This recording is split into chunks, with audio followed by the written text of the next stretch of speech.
When people argue about deportation, they usually argue about borders. But borders aren't where the biggest impact shows up. It shows up somewhere much closer. Your grocery bill, your rent, and your taxes. So today, we are answering one simple question. Who actually pays for deportation in the US economy? Let's check this out. Wow. Where's the people? Silence. This is all because of the immigration law. It's Friday, 11:45 a.m. Ain't not one Mexican inside, not one food truck, no music, no tools going. The Hispanic workforce is pretty much gone out here. Our workers, the Hispanics, they will be up there. They don't want this to get wet. All those houses are sold, getting wet more than they have to and getting destroyed by the humidity. Well, they pay for them already. Usually these will be worked on every day in, day out. Ain't nobody working, not a soul. For mass deportations, you might expect that there are thousands of additional jobs for U.S. workers, but your research doesn't really show that happens. Can you just explain why mass deportations cause such economic harm, such job loss for U.S. workers? So there are several reasons, one of which I think is widely understood by the American people, but the others not so well understood. The one that's well understood is people often say, oh, well, unauthorized immigrants take jobs that Americans aren't willing to do, so if you remove them, the Americans aren't going to go. Someone who lost their job at a factory in Maine is not going to go to the Central Valley of California to pick fruits and vegetables. People get that point. But there are several other, arguably even more important reasons why this is happening. One is a simple issue that we refer to as the demand side effect, which is not complicated at all. But there are about 8 million unauthorized workers in the United States. They earn hundreds of billions of dollars every year. They spend that money on food, clothing, stores, rent, et cetera, et cetera. And if you take those people out, those hundreds of billions, they're going to lose their jobs, lose their income, and that hundreds of billions of dollars of spending goes away, which means American businesses are going to sell hundreds of billions of dollars less, which means they're going to cut back on production, which means they're going to cut back on their workforces, which mean American workers are also going to lose their jobs. There's a second, probably even more important issue, and that is that people seem to think that unauthorized immigrants are simply close substitutes for American workers. That's not the way the work goes.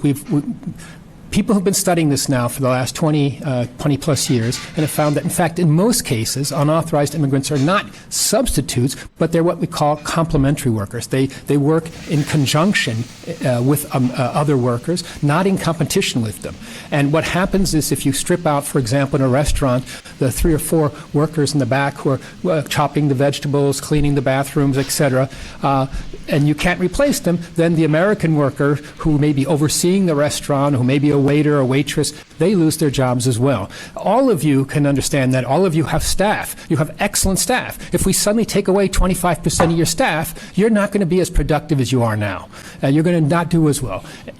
So the problem is that we find that when you take out these hundreds of thousands of undocumented workers, not only do they lose their jobs, authorized immigrants often lose their jobs, and American citizens lose their jobs, usually in roughly equal numbers. This isn't a political video. It is an economic one. No slogans, no parties, just labor markets, prices, and long-term costs. And by the end of this video, you will understand why the economic effects of deportation are often very different from what people expect. Mass deportations of undocumented immigrants out of the United States does not create new American jobs. First of all, many of the jobs that undocumented people work at in the United States are jobs that are not really wanted by Americans. Seafood processing, poultry processing, picking fruits and vegetables in our farms are not something that a lot of Americans want to do, but people need to do that work in order to keep our grocery prices low and to keep food on our table. If we deport all of those people, our grocery prices are going to go through the roof. Also, did you know that undocumented immigrants generate almost $100 billion in taxes? They often pay local, state, and even federal taxes through what's called an ITIN number, or an individual taxpayer identification number. Deporting all those people means all of those resources that go to our government are no longer going to be doing that.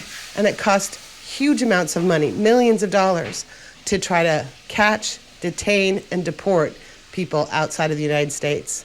It also rips apart families, communities, and destroys businesses. Also, undocumented immigrants contribute to the American economy by spending the money that they earn here. They often go to grocery stores, restaurants, preschools, buy things here in the United States that generate jobs for Americans. Deporting them does not actually solve a problem. It actually creates fear, uncertainty, and frustration. And it also is immoral. We need to reconsider our immigration policy in the United States and create immigration reform and a path to citizenship, especially for people who have been here for years, have American spouses, American children. We need to give them a path to citizenship so that we can have a fair and humane immigration system. Remember when Trump and his MAGA allies would promise that mass deportations would unleash a new era of jobs and higher wages for American workers? Their logic was simple. Fewer immigrants meant more work for everyone else. But 6 months in, and the latest job reports seem to shred that talking point. Unemployment is climbing, not falling, and the labor participation rate has actually gone down. Fewer Americans are even in the workforce. Instead of opportunity, deportations have delivered disruption. Agriculture, construction, and service industries are grappling with shortages, driving up costs without creating stable employment. The reason is simple. Deportations don't create jobs for natives because labor markets don't work like a zero-sum game. When immigrants are forced out, businesses lose workers they can't replace. That means fewer crops harvested, fewer homes built, and fewer services delivered. It also means fewer consumers, which means that as deportations increase, jobs for Americans actually decrease. The real economic truth is that deportations don't help America's labor market, they hurt it. We are going to break this into 3 economic effects. And the third one is the least discussed, but possibly the most expensive. Number 1 effect is labor and prices. So let's start with labor. Large parts of the US economy rely on immigrant workers for agriculture, for construction, for food processing, hospitality, and caregiving. When deportations increase, businesses don't instantly replace those workers. Instead, jobs go unfilled, output drops, deadlines stretch, and when labor becomes scarce, something predictable happens. And that is, prices go up, food costs rise, housing costs rise, service costs rise, and the cost doesn't disappear. It gets passed down the line to consumers, which now raises a bigger question. If prices go up, who is actually paying? Let's watch what various individuals are saying with regard to this topic, then I will come back with more comments. I think you guys are being gaslit. I think, we're all being gaslit by the government, but I think you guys are really being gaslit to think that if immigrants were to be sent back home, somehow that would fix this country or fix the economy. Do you guys think that, your government's going to give you free education, free healthcare when that happens? No, actually, it's going to be worse for you guys because immigrants pay over $90 billion in taxes a year. So think about that. That money would be gone, right? Even if half of the immigrants were sent back home, that money is gone. Bye-bye. Who's going to have to foot the bill for that? Who is going to have to take care of that bill? Not to mention food prices would literally skyrocket. So if you're complaining that the economy is the way it is and everything's so fucking expensive, if immigrants are sent back home, food prices would skyrocket because farms would lose workers. Crops would literally rot in fields. Grocery stores would be empty. Restaurants would shut down because of lack of employees and lack of food. Our healthcare system would essentially plummet. It's already struggling, but think about all the immigrants that have jobs, caregiving jobs, DACA recipients. We have a lot of DACA recipients that are nurses, doctors, etc.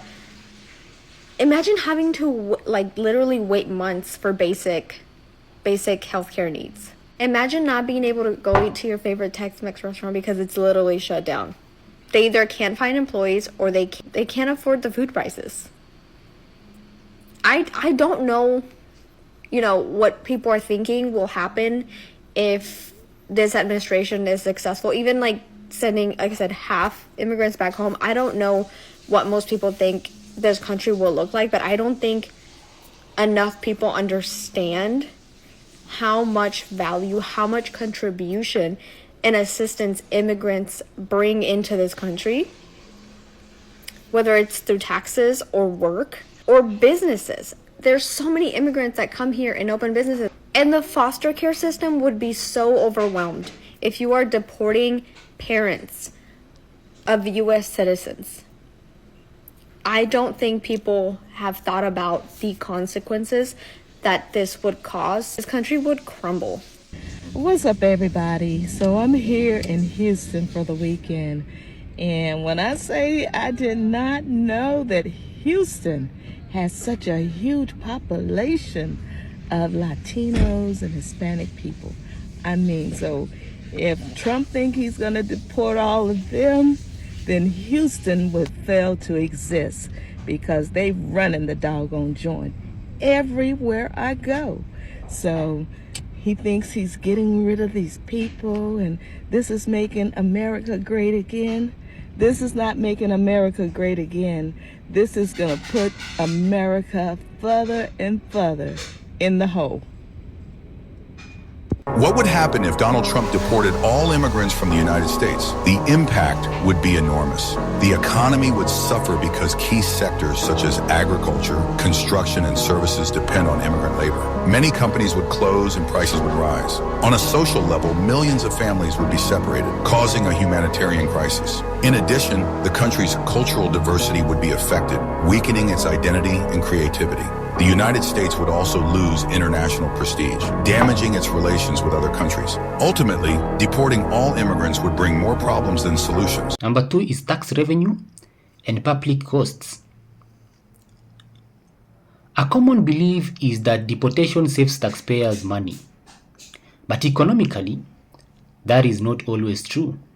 Many migrants, including undocumented workers, still pay sales taxes, payroll taxes, and property taxes through rent. When people are deported, that revenue disappears. At the same time, enforcement costs don't go down. Detention, court proceedings, transportation, those costs add up quickly.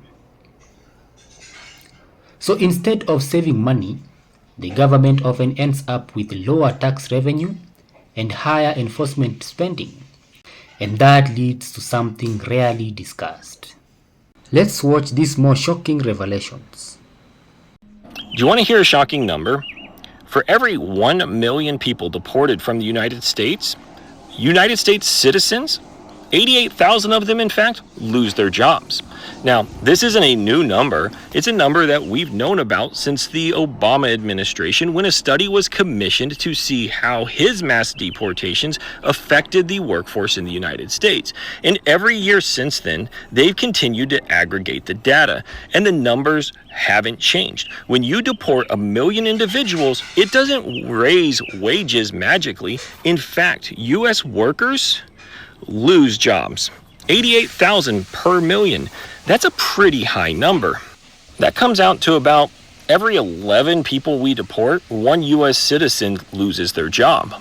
And it's not just in constructions and the trades, it's in restaurants, it's in hospitality, it's in agricultural, it's in every job field across the United States. Because the program manager who's overseeing a housing development is going to lose their jobs when all of a sudden they can't build any more homes. The restaurant owner that might own 5 or 6 restaurants as a group is going to lose all of them when they have no back of the house staff, because the primary people in the back of the house in most kitchens in the United States are undocumented migrants. So if 88,000 workers per 1 million deported doesn't shake you up, maybe 1 per every 11 does. But either way, mass deporting individuals from this country does not help increase wages or make more jobs. The studies are clear for the last decade and a half. When you deport people, American citizens lose their jobs. The biggest economic impact of deportation isn't what happens immediately. It is what happens years later. Let us now look at long-term economic ripple effects. When workers leave, entire communities change.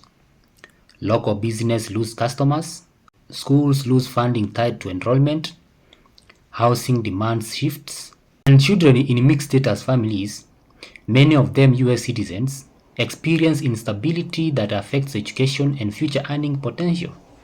Economically, that means lower productivity years down the line. These costs don't show up in headlines.